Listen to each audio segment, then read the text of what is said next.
पायखाना ठारू अधिक मैला तकियारे थाए। तकियार भी थाए एक्सपायरी डेट। केते दिन रे थरे तकिया बदलाइबे। औषध ठारू आरंभ करी खाद्य पदार्थ सबु जिनसरे प्राय एक्सपायरी डेट थाए। बेल थाउ थाउ व्यवहार करिनेले नचेत तारीख जदि शेष हो जाइथिबो ताहाले आमे ताकू फोपाड़ी देथाउ। किंतु सबुदिन शोइबा समय रे व्यवहार हेउथुबा तकियार केबे एक्सपायरी डेट थाए कि एहाकू नै बेले बेले आम मनरे प्रश्न उठे। एभली एक प्रश्न को नै इंस्टाग्राम रे एक वीडियो शेयर होइथिला।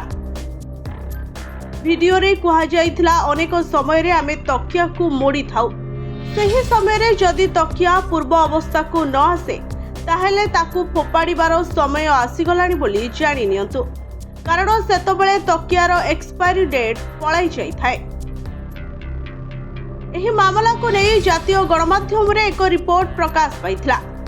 जेउथारे डाक्टर करुणा कॉस्मेटिक स्किन एवं होमियो क्लिनिक रो तथा कस्मेटोलॉजिस्ट डाक्टर करुणा मल्होत्रा कहिथिले जे समय बढ़िबा सहित तकियारे धूलीर कणिका जमी थाए।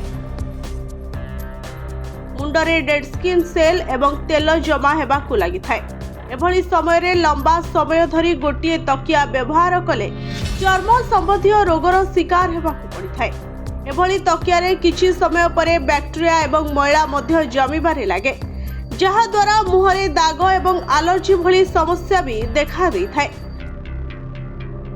कोनोसी तकियार व्यवहार सीमित समय पई ही करबा आवश्यक। जदि आपनक तकिया सेप रे रहु नाही किबा गोटिए गोटिए स्थान रे कठिन हेला भली लागुछे, पूर्व परि रंग न होई कला पड़ी जाउछे, तेबे एभली समय रे सही तकिया को आउ व्यवहार करंतु नाही।